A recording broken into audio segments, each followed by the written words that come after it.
My name is Darius, and you're watching Your Perspective.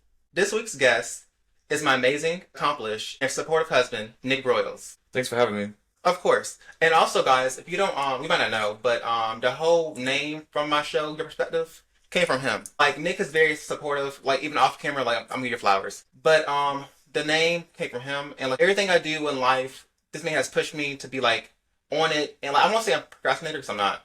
But this whole topic today is about contentment. How do you measure success? And I've been like waiting to like film this because like his mindset is very like logical, and mine is like I would say a hot mess. I'm going to do a brief introduction. Of course. So first, thanks for having me. Of course. And I would say that it's an honor just to be here, and like I said, we support each other, and I'm going to give him his flowers, especially when we go into a project that I'm working on that he's really inspired me. So like that's what marriage is all about. It's about inspiring each other and really supporting each other. But getting back into my introduction, I'm originally from Kansas City, Missouri, born and raised. So even though God has navigated me here to Charlotte, North Carolina, I have my Midwestern roots back in Missouri. Born middle class, working class family, loving family, and just worked hard by the grace of God and having a supportive community and supportive teachers and things like that. I was able to go off to college. I went to the University of Missouri in 2016. I graduated from high school in 2012. So it's kind of giving everyone kind of a hint of my age. But graduated in 2012 from Hogan Prep. Went on to the University of Missouri in Columbia. For people that's not familiar with Missouri, it's probably about an hour and a half away from Kansas City. So went there in 2012, and I was, by the grace of God, and like I said, help of supportive family and professors and things like that. I was able to graduate in 2016 with my bachelor's degree in business administration, also with a minor in political science. And then after that, I started my full-time job as a senior accountant at the University of Missouri System. And I was there for about 5.5 years. And in the midst of all that, I was also able to go back to get my master's degree in public administration. And that was in 2022. And then that is also the year that after graduating with my master's, I moved here to Charlotte, North Carolina, and that's when I started working in government. And of course, that's when we met in that October. We're here a few years later, and we're married and very happy. And fun fact, we actually met in the airport of Chicago O'Hare. No, I'm playing. That's not how we met. That's how we met. But also, too, you said Kansas. I know, like, fun fact, me and my auntie, we assumed, well, not assumed, I thought, blind moment, that Kansas City was actually in Kentucky? No, what was it? It was actually Kansas. And like I didn't know that. I'm from Columbia, so like small town Miami, I didn't know that at all. So that's a little fun joke. But yeah, so let's get into these topics. So first topic today is like I said, contentment versus comfortability and how do you measure success. It's the second topic. So we're gonna first play a game called Who Am I? So the aspect of the game, like it says, called Who Am I? I'm gonna call out a few statements and you're gonna tell me if this person is either comfortable or contentment in life. Alright. Here we go. First question. Our statement. A retired teacher who enjoys spending time with their grandchildren gardening in the backyard. Are they content or comfortable? I would say they're content. Yes, they are content. Okay. Someone lives paycheck to paycheck. Honestly, that's kind of not enough information because you have to really see content and comfortability is kind of like it's their view on it. And so maybe living the paycheck to paycheck is their view of being content, because maybe content is just them being able to exist and pay bills. Or whether they're comfortable, I mean, I think I need a little bit more information. For myself, that would be neither comfortable or content. Yeah. But to each his own. And someone who is afraid to follow their dreams because they are scared to fail. I feel that's kind of like the second one, but that's a little bit more information. I would say that they probably may be comfortable, but they're not content. Which that's okay, because I feel like a lot of people, especially us, we may be comfortable for a period of time, but we're not content because we know that we inspire to be more, to do more. And so, in that case, it seems like they might be comfortable, and you can be comfortable in an unhappy situation, but they may be a little bit comfortable, but they're not content. And so as long as they understand that, they can be able to work towards being content. But content, and we can get into this, I'm not sure what the question is going to be, but content doesn't necessarily mean you're going to be comfortable. So if you're pursuing to be, to have content with your life, there's always going to be some form of being uncomfortable with that. So that's just Because from my opinion, I feel as though, even though it's just your moment, your perspective, I feel as though contentment is the journey, and comfortability is the destination. It's the destination because if you're always going to be, so let's say, for example,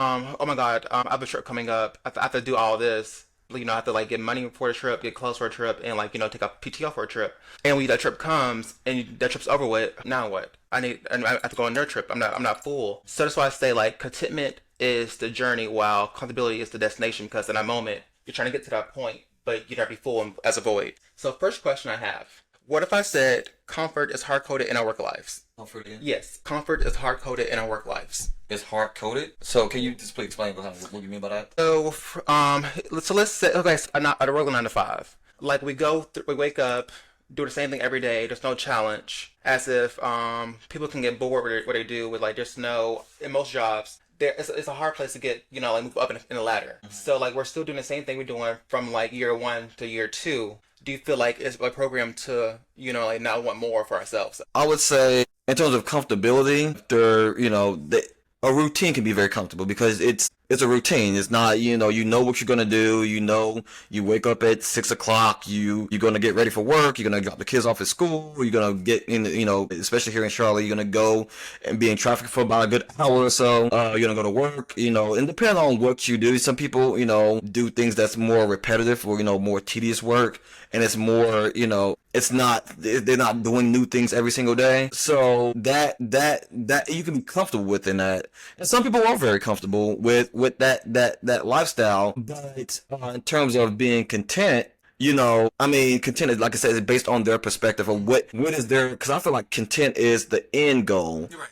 Having that sense of fulfillment. So if a person, I don't know, for myself, I can speak for myself, when I first graduated with my bachelor's degree and I got my job as a senior accountant, for those first 4.5 years, of course it was, I got my bachelor's degree. I got, a job working in the field that I, got my degree in, and I was comfortable. I was happy, but I also knew that I had a lot more in me, than working at the university, staying in Columbia, Missouri, because I'm a city boy, and Columbia was not a very small town, but it was like a small college, city. And so, I always knew that I wanted more, which is why I went to pursue my master's and things like that. But in that job as a senior accountant, and then eventually I got promoted to a senior finance and accounting analyst, it was still kind of repetitive work. Of course, some days may be a little different, but it was repeated work, and I was comfortable with that,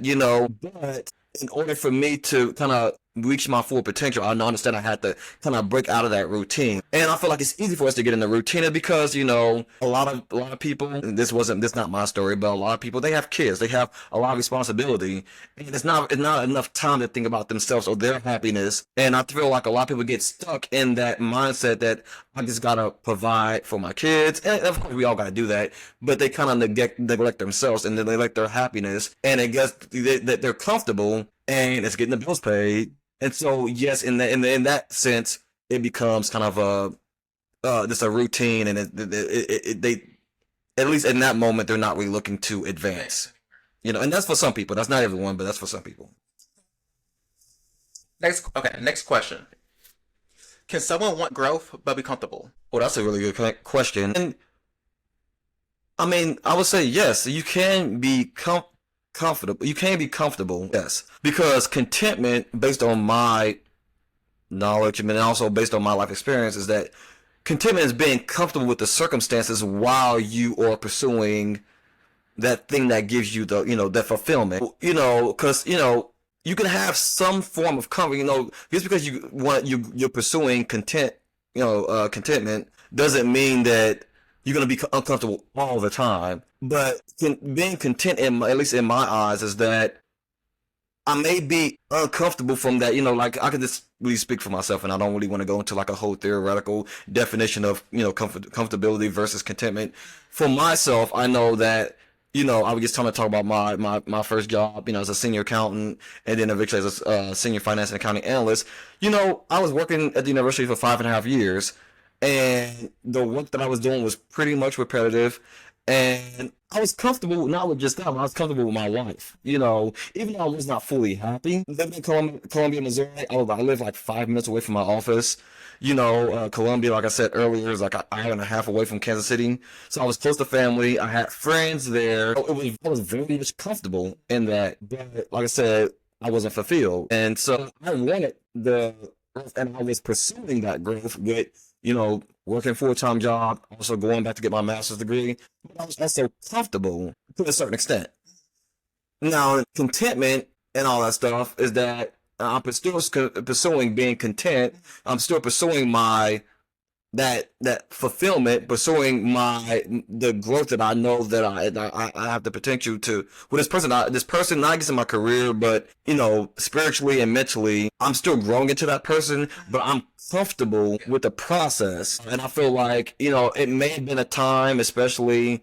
I can remember a time where I first got out of my, you know, graduated with my bachelor's degree. For like those first 2 years, I was very comfortable. I was not pursuing my master's degree. I was comfortable. And to tell the truth, it was the fear that that was going to be my end all be all. This working, you know, the job. I liked the job. It was cool, but I started getting a little bit too comfortable. And I feel like comfortability is that it becomes an issue when you're looking at it as the end goal. You know, when you're looking at comfortability as being the end goal and you're no longer fighting to be content, to live up to your full potential, you know, whatever that may be. Sometimes people's full potential may not be their career, may not be career, maybe their, you know, their family or their relationship or whatever. It all goes based on the, you know, that person and their value and where they see their full potential. And so I was working to my full potential after those first 2 years because I became so comfortable. Too comfortable for comfort. And I always told myself, if I'm getting too comfortable, then I'm not growing. Yeah. And so I would say, you know what, this is 2 years of this. Let me apply, you know, into this master's program and try to pursue that. And it started becoming a little bit uncomfortable because I'm going to work. I used to just go to work, go home, just chill. Wasn't doing anything. Now I'm going to work full time, and now I also became a full-time master's in the master's program. I didn't get no sleep. I was no longer comfortable, but even with that, I still have some form of comfort because I was still in that same position. So to answer your question, you can still have some form of comfort when you're trying to pursue contentment, because part of contentment in my definition is that you are comfortable with circumstances while pursuing your journey. Pretty much. I want to take what you said about that people have to have the mindset. I just want people to know, like, just from my opinion, like, of course, we don't have all the same 24 hours in a day. I just want people to know, like, just because you're 45, 50, 35, 38, you can always, like, be, like, don't let that deteriorate you from thinking, like, you can have more than, you know, like, for yourself, because you can. You might not be here next year where you're going to be, but I promise you, if you try harder, 26, you'll be right where you're going to be in life. You know, don't let society pretty much like program you to think, you know, like, I don't have this, I don't have that, so I want to have more for myself. You can. And last question for this topic: you think you have to be happy in order to have contentment? I feel like I said, my definition of being content is when you finally got to your place in life where you are happy. You do have that sense of fulfillment. Going back to your first example in that game was her teacher with the grandchildren. Yeah, with grandchildren. She's retired. She's gardening. What it sounds like to me is that she's met, you know, she's gotten to her life goal. She's had a full career. She's retired. She's had children. She's gardening. She's at that place to where she's able to be content. You know, because she's happy and she's had that sense of fulfillment. I mean, I don't know, man. A lot of people are different. Someone is going to retire and feel that they get in a job that they just hated.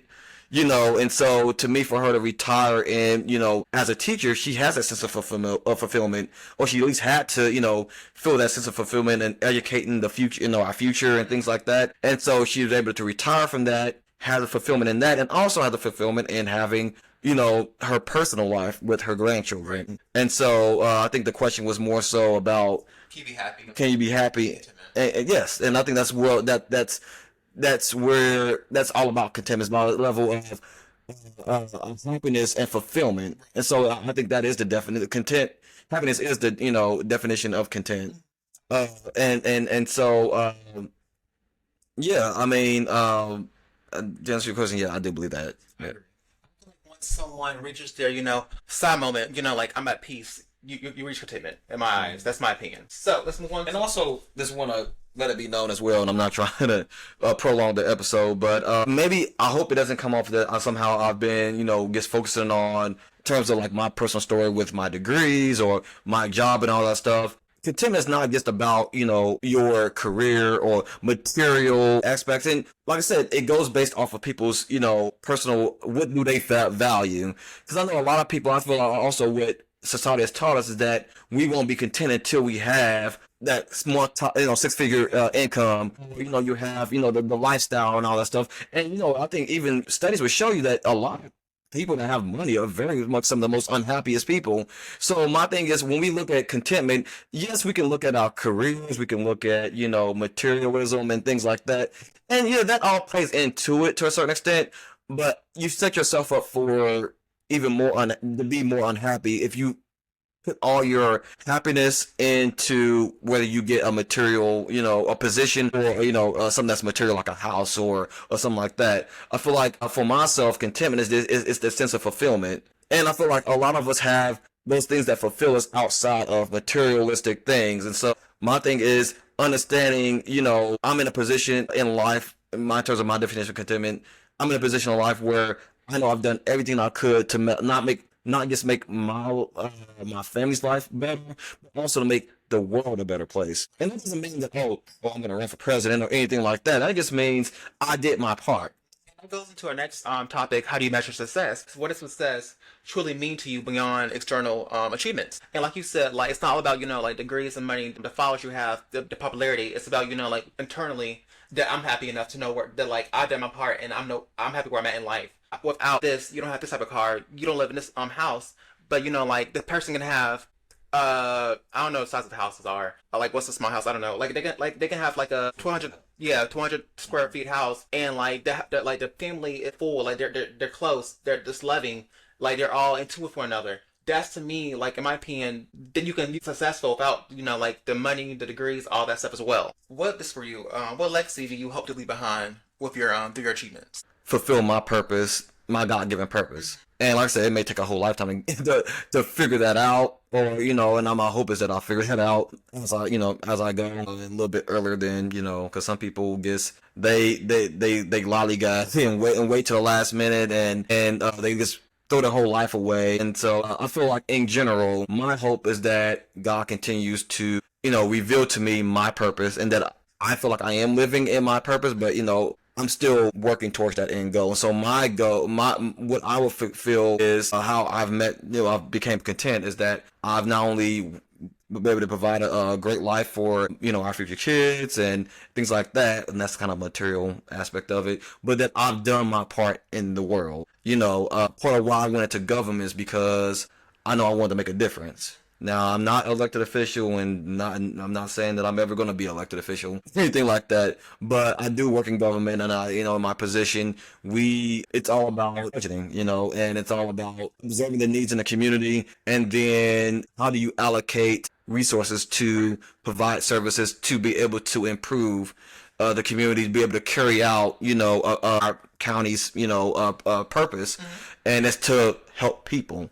And so I feel like as long as I continue to do that, and that I can say when I do retire that I've done everything in my power to help build someone up. Because I'm also a believer that you are supposed to do the most for the least of those. That's I understand that some people in government don't believe that. They believe in, helping the people who already have, and me, I do not like, living in a society where it's the have and the have-nots. And I'm not saying that, I'm not a socialist or anything like that. So I don't want nobody to take that from what I'm saying. What I'm saying is that I believe that you're supposed to help the people most in need. And I feel like that's in my current position, and hopefully in future positions that I'm able to do that. Because I feel like that is what God put me on earth to do, is to help out the people who need it the most. And hopefully, I'm going to claim it that towards the end of my career, and, when we're, old and have our great grandchildren running around, that I have been able to do that, right. So, yeah. So, And that concludes today's episode. And like, thank you also for again for appearing on the show. You have more final thoughts before we conclude? Anything you want to say to the audience who's watching? I think we mentioned a project that I was working on, mentioned earlier, a project that I'll be working on. I am in the process of becoming an author. That means is that I have an ideal for a book. I've always been said I was a great writer, but I've never even took the leap of faith to even start, that journey of becoming an author. I want to be able to flex my creative muscle to, tell a story that I think will to help move people, to show, to really speak to people. I know it's been a very turbulent year, especially politics-wise. And so if you're a person, you don't have to love politics. You don't have to love, know much about the government. But if you're a person who is coming out of 2024 kind of disappointed, and I would say this story is for everyone. That concludes today's episode. Thank you for tuning in.